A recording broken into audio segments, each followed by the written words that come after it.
Hey, it's me, J.Evans, and you know what time it is. It's time for us to talk the talk where we talk about any and everything. And what are we about to talk about right here, right now, is Tamar Braxton's interview with Tamron Hall. Was it just drama or was it her truth?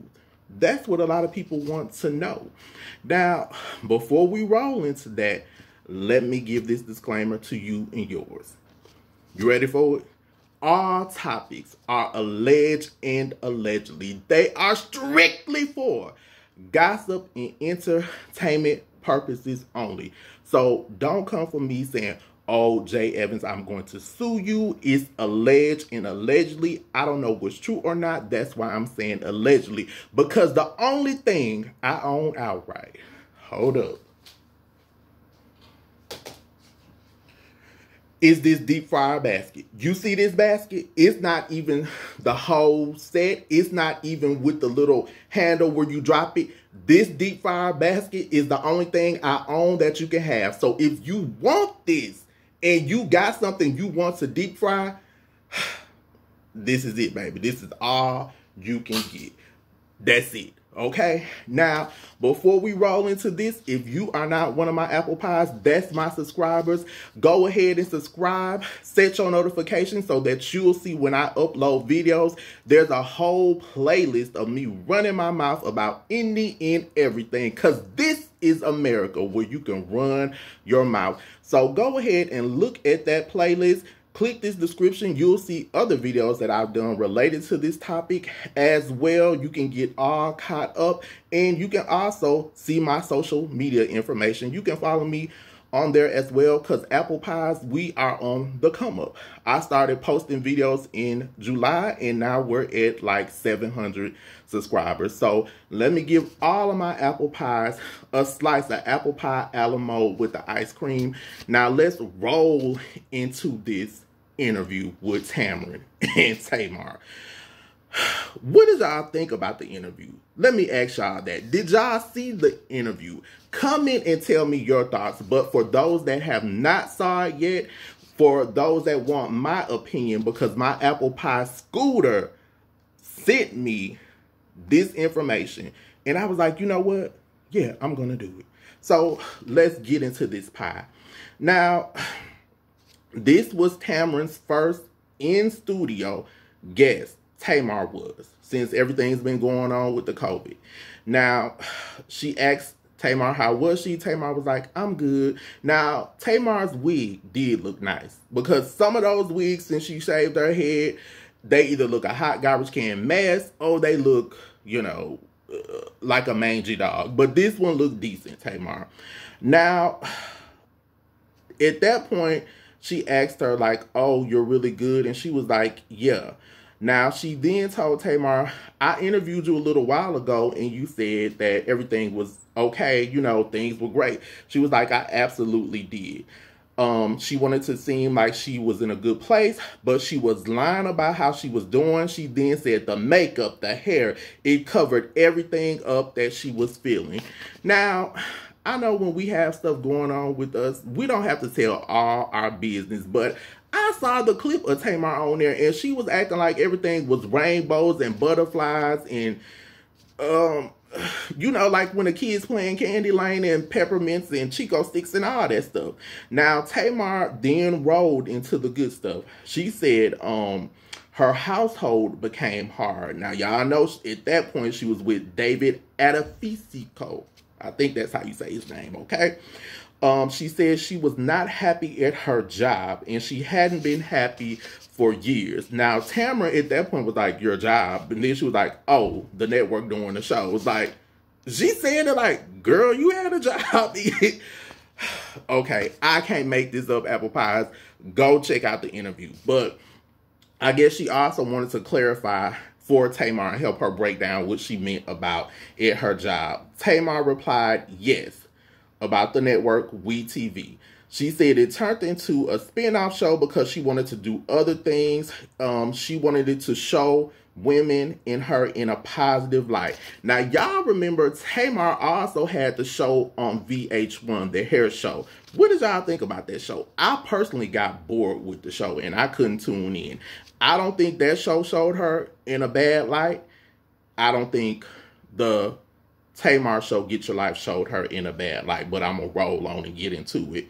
Tamron then asked her, what was it about the show that made you want to attempt to take your life? Now, a lot of people think Tamar allegedly just did this to get out of her contract because WeTV did let her out of the contract after the attempt. Tamar said she felt like she couldn't be herself, and having the stigma of being an angry black woman, that's not her or who she wants to portray. Let's stop. Let me weigh in. Okay, this is my opinion. Don't get up in arms. If you have an opinion, you can comment too. I like good feedback in a positive way. But my opinion is they didn't paint you in a bad light, Tamar. Of course, any show, they do editing, but they ultimately shoot what you give them. I know sometimes they can chop it up, they can move scenes around, but to me, a lot of times on that show, Tamar was acting a bunny hop, jackrabbit fool, and not even the Easter bunny. They were trying to work with Tamar, the producers, the other people. They were like really trying to appease her, and to me, she was being a little diva. Now, what I think the issue is that David was a little bit too much for her. Now, remember, she had the dream coach Goalie on there. Goalie left the show, baby. Goalie said, I'm finna take off like the Scooby-Doo gang in the Mystery Machine, and sis, I'm finna speed tracks. Goalie broke how Fred Flintstone used to get in his car and pick it up by the sides and run with his feet. That's what Goalie did, baby. Okay, she was out of there. So, is it all WeTV? Because I think some of it, I'm not saying all, it could be some behind the scenes stuff, but some of it is Tamar. Now, remember, the Braxtons went on strike for Braxton's family values. The only one that kept rolling on with the show was Tracy, and Tracy was like, we signed his contract. I think Tracy needed the bag. So that's what happened with that. Now, did they get a higher contract and a pay rate because the show was coming back? Now, I don't know. But I do know that sometimes Tamar, maybe being the youngest, she can be a little bit spoiled and she acts out. But that's not saying she's not human. She won't grow. She won't learn. But I think at this point, Tamar is in her 40s. So, yeah, it's time to stop playing these bunny hop games, sis.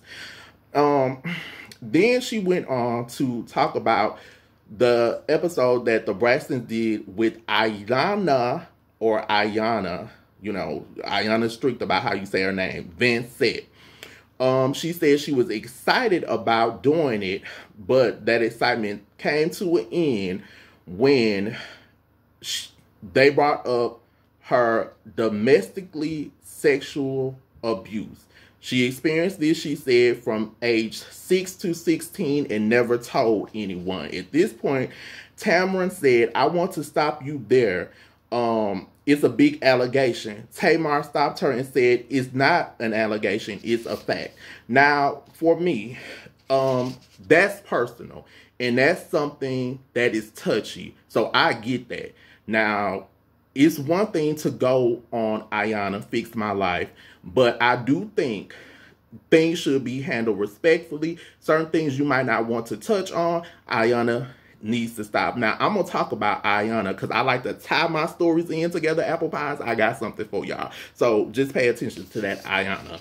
Now, she said, you know, that put her in a bad place. And to me, if it's a certain subject like that, you shouldn't do that on camera. So I'm for that. If it's anything as far as a person's sexual experience, if they don't want to talk about that, leave it alone on camera. Now, she said she was sent a letter. She sent the letter, I'm sorry. And then she got the call sheet. The call sheet was from the show.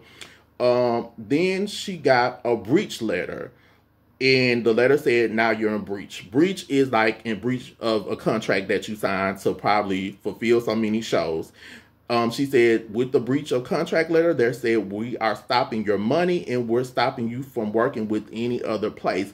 But, Tamar, you did the VH1 show. So some kind of way that had to be worked out. So is Tamar telling the truth, apple pies, or is she putting us on the Candyland game and playing these lollipop games?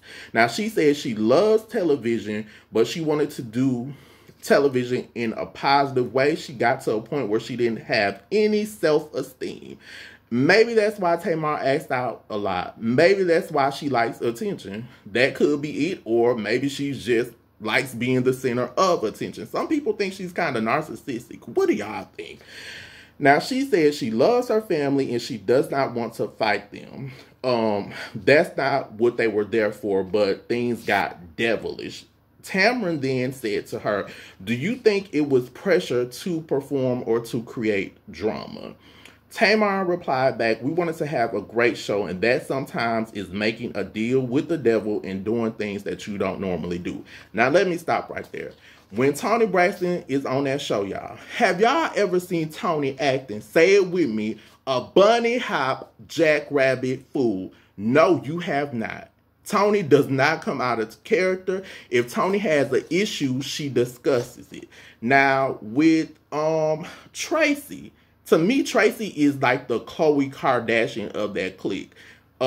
She's sort of like done wrong and kicked to the side. Like, I remember them saying something before she lost some weight about her weight and just different stuff. It was like always the beat down with Tracy. And then Tracy was even saying, like, they left me. I got pregnant. They signed a record deal.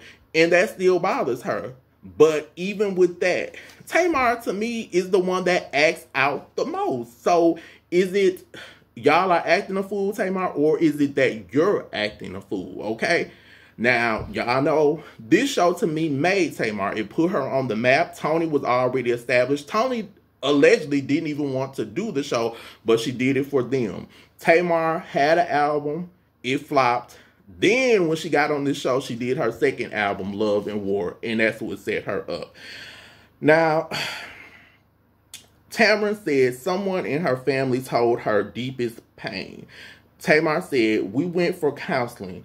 I wasn't helped. I was humiliated. She said she believes someone from her family gave producers the information about her being sexually abused to watch the show. Tamar says, I know I didn't tell her. We never had a one-on-one conversation. She was stunned about her relationship and her family, and her relationship with the network changed forever. She felt like she didn't want to live anymore. She got the call sheet to go to work the next day. Now, what do I think Tamar needs to do? I think Tamar, even with you doing this interview with Tamron Apple Pie, somebody show Tamar this video. I've said it before and I'm going to say it again. After this interview, step away from the cameras. When I saw Tamar on the Get Your Life show, it was like the Temptation song, a ball of confusion. It was all over the place. I felt like the reason why is because David was there and she didn't want to be with him. It wasn't working and you felt like maybe you need to secure the bag, but you just then felt like, okay, they seeing some of this crazy. To me, it was not the network. It was what you gave them. But I think you need to step away from the camera, step away from the spotlight. Whenever I saw her on the show with Logan, to me, that was like her heart. Like when her son is around, Tamar is not the same over-the-top dramatic person. Focus on little Logan. Step away. And Miss Evelyn Braxton, that's her mama. Miss E is the only other person I know that can tame Tamar. When they were on Iyanla Fix My Life and her and Iyanla got into it, y'all remember Miss E was like, Tamar, say one more word. I promise I got you. This Tamar. Like, you remember the clock in the cartoons with the cat and the tail will be wagging and the eye? Tamar, that was Tamar. Because Tamar knew Miss E, when Miss E said, say one more word and I got you, she was finna wreck shop, like we used to say in the 90s, baby. That is the only person that can calm her down. If she wants to get right with her family, Tamar, go stay with Miss E. Go talk to Miss E. Miss E will help guide you. That is your mama. She loves you. And I can see the love between them, but Miss E does not play any games with Tamar, and that's what she needs. Her child and her mother. And Tamar will be all right.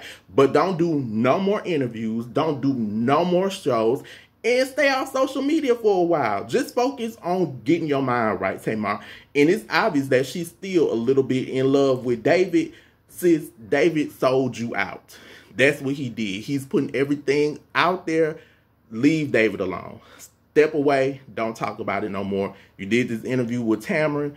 That's what it is. So just let it on go. Now, I'm glad I brought up Miss Iyanla Vanzant, because if y'all are not ready for it, there's a new season premiering this Saturday, October 31st, of Iyanla, or I think she likes to pronounce Iyanla Vanzant, Fix My Life. And guess what? J.Evans is going to be doing the recaps and reviews on this show, because this show gives me foolishness. It gives me shenanigans. Some of it I agree with it, and some of it I don't. But guess who is going to kick off the first show? It's going to be, and this is via EURweb.com. It's going to be Shay Johnson. Y'all remember her from Love and Hip Hop Miami, but she originally started off as Bucky from Flavor of Love. Get into Shay, y'all. Okay, now they're saying Shay Johnson responds to her explosive family drama on Iyanla Fix My Life. The Love and Hip Hop Miami star Shay Johnson will kick off the season 7. This is season 7 of Fix My Life. Johnson and her relatives turn to the spiritual life coach for help. In a preview clip, emotions ran high and the reality star storms out and says, "I'm not dealing with this." Okay. Lady, I'm out. Vincent then told her, "You don't know what the process is." And Johnson then responded, "The process." Okay, Shay. Hood and ghetto fabulous. Johnson addressed the explosive teaser on Instagram, and she said this: "I've never seen the therapist before, so this was very new to me. There were heated situations between Iyanla and I will explain once the show airs, but definitely stay tuned." So, sometimes they can't talk about it until the show comes on.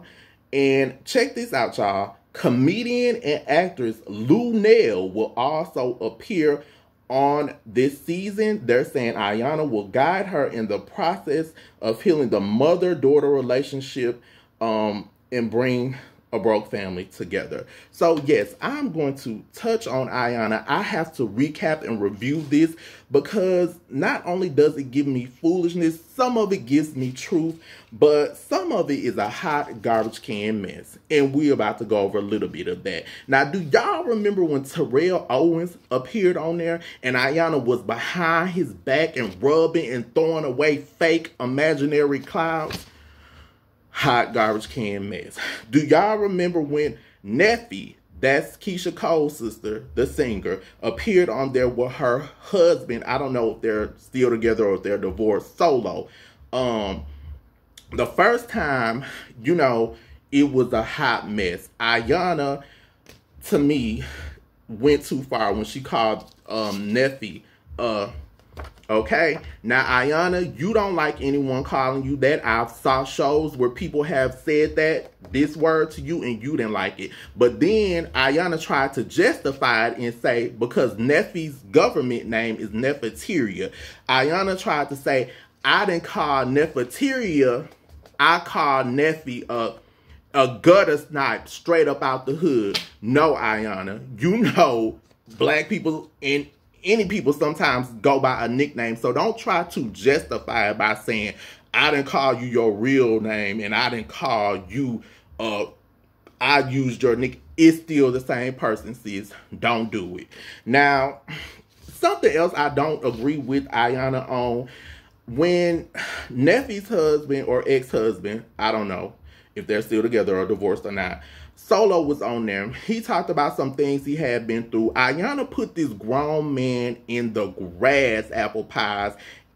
Iyanla sometimes takes people to a bad place they don't even need to be taken to. Like how Tamar was saying, the stuff about her talking about certain situations.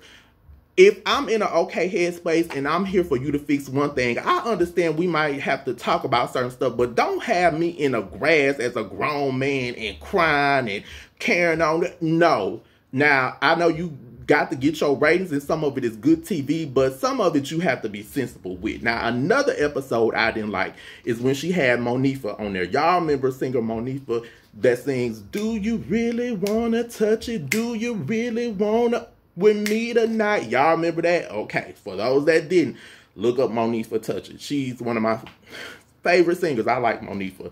Now, Monifa came on the show with her daughter. What was disturbing to me about the episode was that Iyanla had Monifa's daughter call her a selfish, and you could tell that her daughter was uncomfortable because Iyanla was like, "Tell her she's selfish," and she was like, "You're selfish?" She was like, "Call her a selfish," and she was like, "You selfish?" Like, don't do that. To me, that's disrespectful, because if somebody's coming on there to be healed and a parent is coming on there and they want to work and fix their relationship with their child, how is calling them going to help anything, Iyanla? Because you don't like to be called that. So don't do that. I think that's a little bit too far. Those tactics I don't agree with. Now, when she's normal and she's telling people like correct things, that's okay, but there are ways to do things. I understand she has to, they're in breakdown, or I have to break them down. No, you don't. You don't break down somebody, you build them up. Now, I said that to say, Iyanla tactics go too far. Like, you could say, as a kid, I couldn't have a lemonade stand. And how did that make you feel, beloved? And you could say, I mean, I wanted a lemonade stand, but my parents just didn't want me to have it. You hate lemons and you hate your parents. Tell them they're awful. You could be like, Iyanla, I love my parents. That's not why I'm on here. Yes, it is. You hate lemons. Tell them they're horrible. That's the stuff Iyanla does. And to me, that is just too far. Now, she had a young lady on there, and she loves telling people this. I'm going to put you in a fetal position, and you're going to go to sleep. Iyanla, let me tell you something, baby cakes. I'm grown, okay? I'm not finna ball up in a fetal position. It's when you sleep, I need to be stretched out. I need to be spread out. She tried to do that with a girl, and a girl cussed her flat foot out, called her all kinds of, and said, y'all better come get this old woman. Iyanla didn't like that. So, Iyanla, you see how you didn't like that? Being disrespected and calling out your name? Stop doing that with your guests, sis. Now, some of her tactics, like I said, I don't agree with. When she counsels or gives spiritual advice in a calm, soothing way, I'm there for that, okay? So, y'all make sure y'all tune in, because I'm going to be doing reviews and recaps on Iyanla Fix My Life, and I'm going to tell y'all the truth, if I agree with it and if I don't, because I'm not going to lead you wrong. I'm going to tell it like it T.I. is, baby. So, y'all, those are my thoughts about Tamar, and yes, those are my thoughts about Iyanla Vanzant. So look forward to me doing reviews and recaps, and yes, I will be doing one on this Saturday's episode. So, apple pies, we've talked the talk, and now it's time for us to walk the walk. Y'all, it is cold here in Dallas. That's why I got this blue hat on. As you can tell, I love blue because everything is blue, even my glasses. Even stuff in my place is blue, but I got this hat on, baby. I'm about to run to the grocery store, apple pies, and stay warm. And make sure, because we don't have that much time left, that you get out and vote. I don't care who you vote for, baby. Just vote. Let your voice be heard. Stop watching this video and go vote.